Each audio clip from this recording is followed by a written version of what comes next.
Right. So, this is a systematization of knowledge paper. So, glorified survey paper with some insight, trying to present Bitcoin in a more sensible way. Really, this is the result of over 3 years of research and looking into Bitcoin with this beautiful group of people here. It's been multiple institutions, multiple papers, and we thought it would be great if we could capture everything that we learned over the years in this survey paper. So, one of the goals was just to have a nice all-in-one place where you can read about Bitcoin. A big problem facing people who want to learn more about Bitcoin is that the information is really fragmented. There's an original white paper. Unfortunately, that's kind of stale. The system as implemented is quite different than the white paper in some places. So a lot of how Bitcoin works is split among forum postings and the actual source code. We spent a lot of time wading through that on mailing lists on IRC.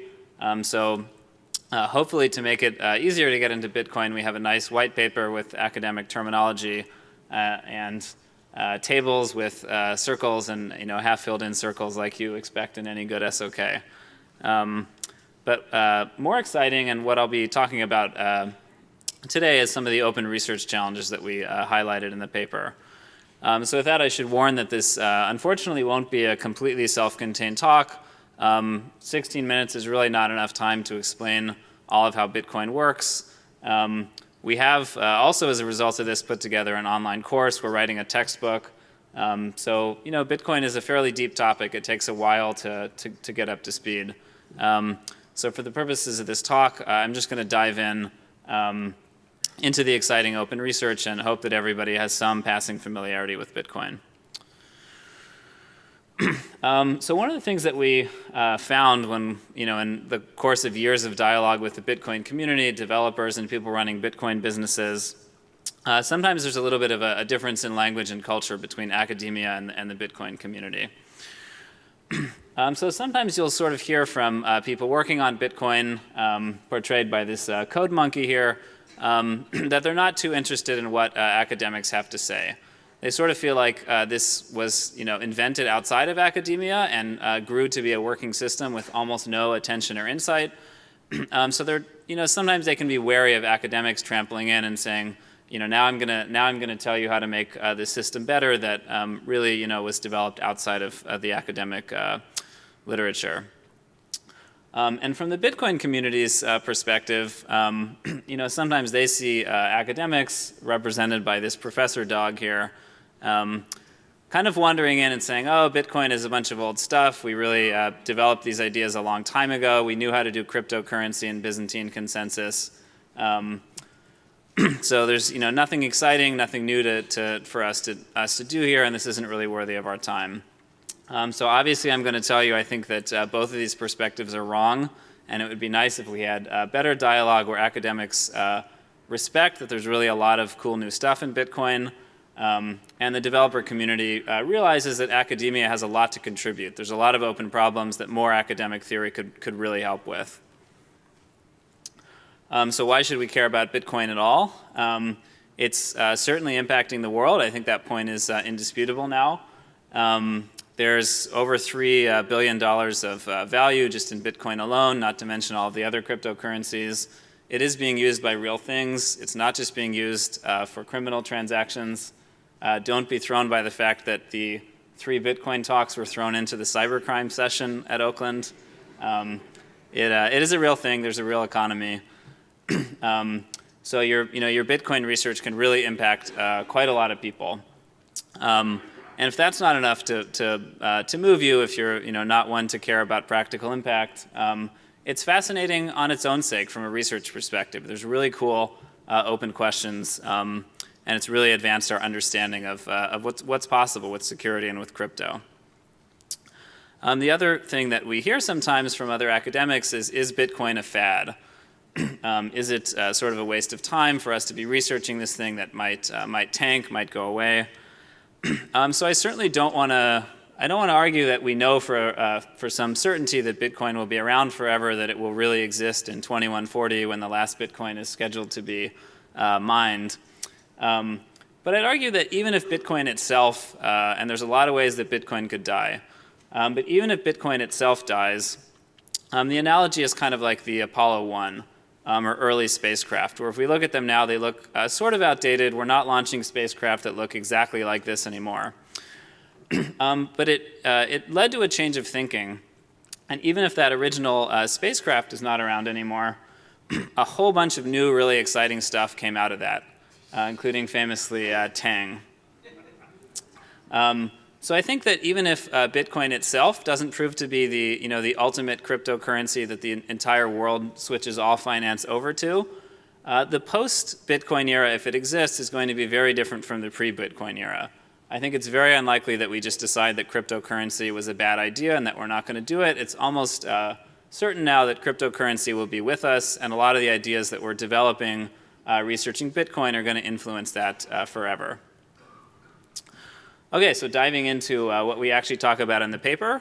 The way we present Bitcoin, which I think is most helpful if you're coming at it for the first time, and I haven't seen this breakdown presented very often, but I think it's helpful, is to think of three main protocols in Bitcoin. So it's really three main protocols in one, plus sort of a human level protocol on top of it. So starting from the bottom up, there's a consensus protocol, which is probably the most widely discussed. This is the blockchain and the mining. This is how a group of people form decentralized consensus on some string of bits, which is the Bitcoin blockchain.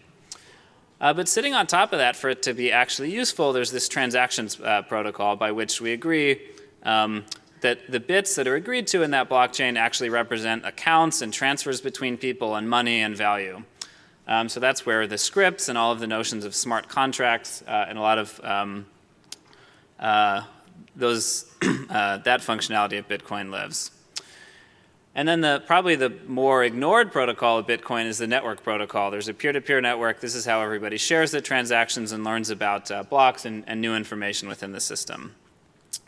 So it's not a perfect decomposition. These layers depend on each other a little bit. The consensus layer depends on the transaction layer because the miners have to validate transactions. It also depends on the network layer because the miners have to talk over the network. But at a high level, you can split Bitcoin up into three protocols this way. And doing that, I think I can argue that the innovation is mostly at the bottom of Bitcoin. So at the top, at the network layer, even though it's a large deployment, and I think we've learned a lot about peer-to-peer networks in practice from observing Bitcoin, the ideas here had appeared before in different places. So the peer-to-peer literature is like 15 years old, and a lot of ideas from it are recycled pretty directly in Bitcoin. The transactions layer of Bitcoin, the ideas had sort of existed in various forms pre-Bitcoin, but it's really the first practical implementation of them. So we've seen sort of smart contracts and transactions and a transaction graph, how to do analysis on that for the first time in practice with Bitcoin.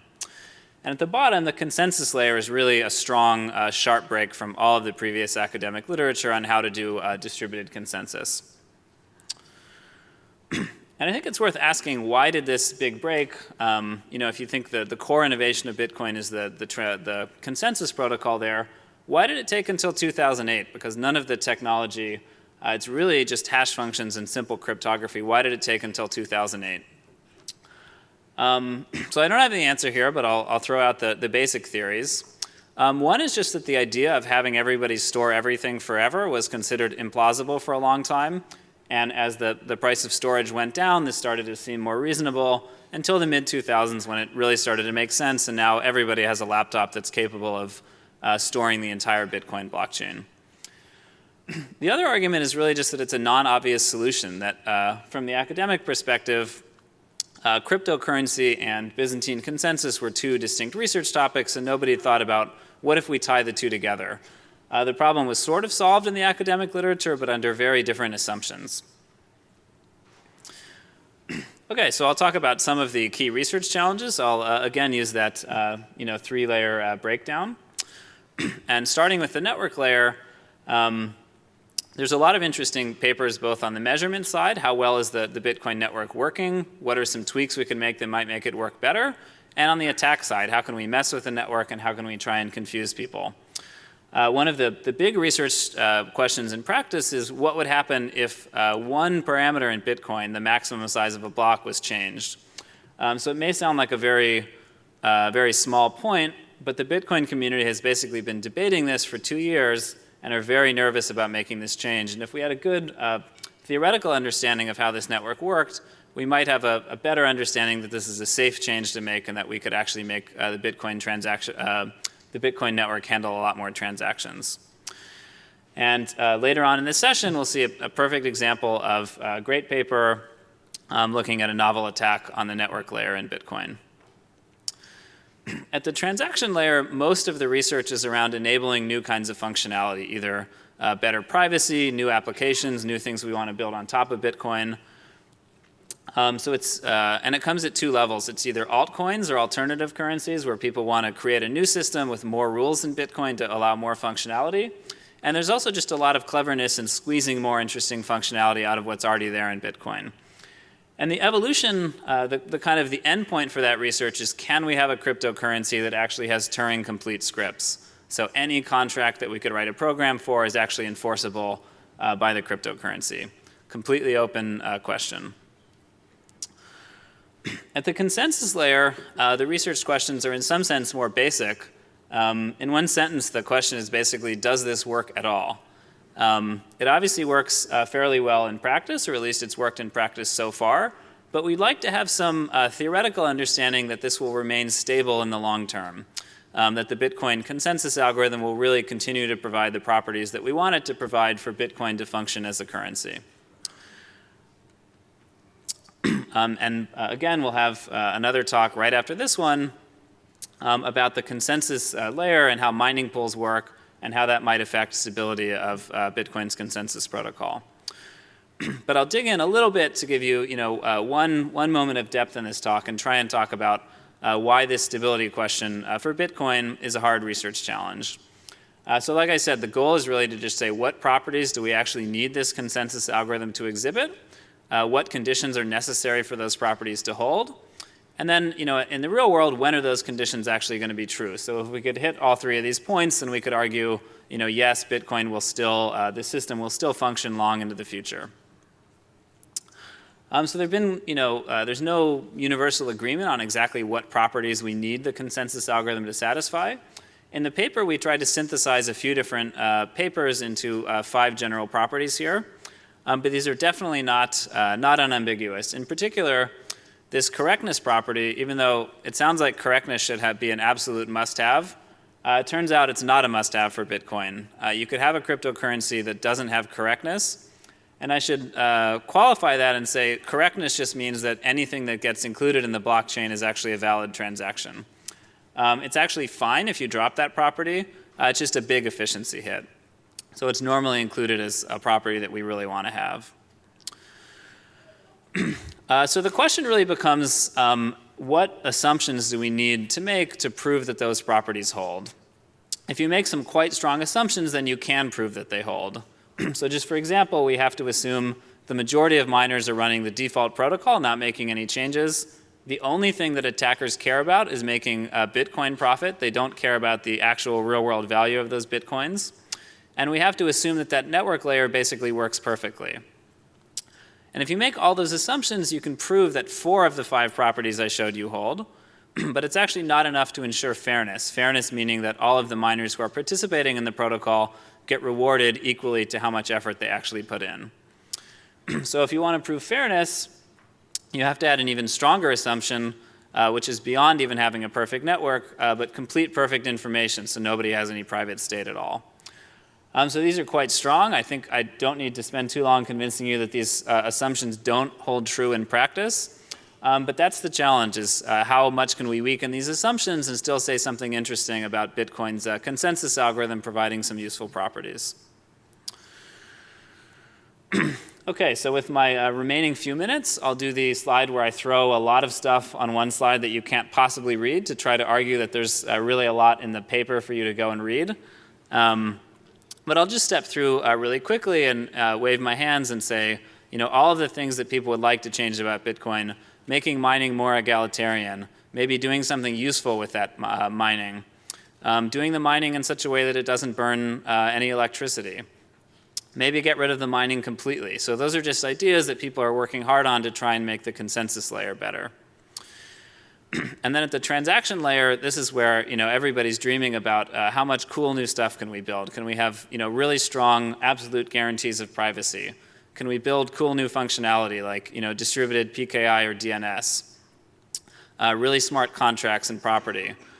And like I said, Turing completeness. Can we take this all the way to the limit so that we can do anything we can imagine in the cryptocurrency? So it kind of boils down to, for any future system, what could we or should we design differently from the original proposal?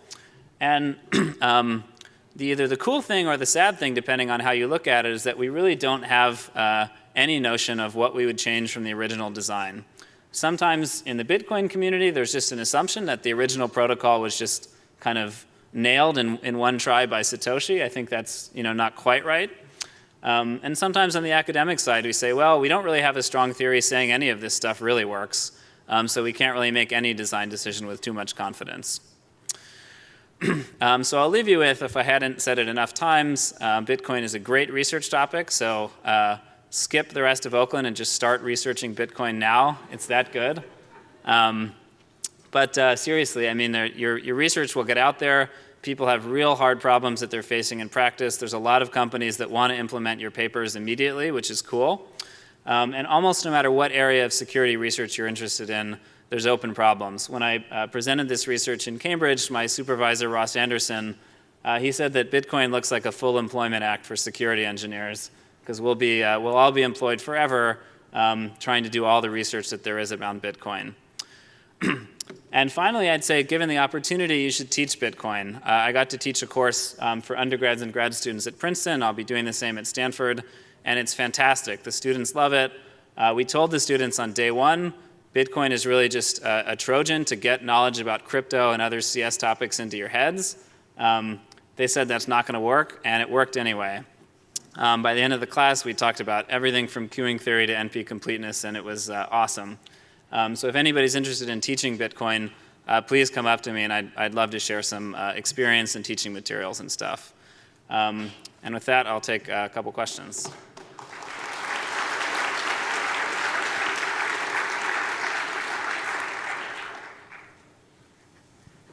Thank you for the talk. Any questions?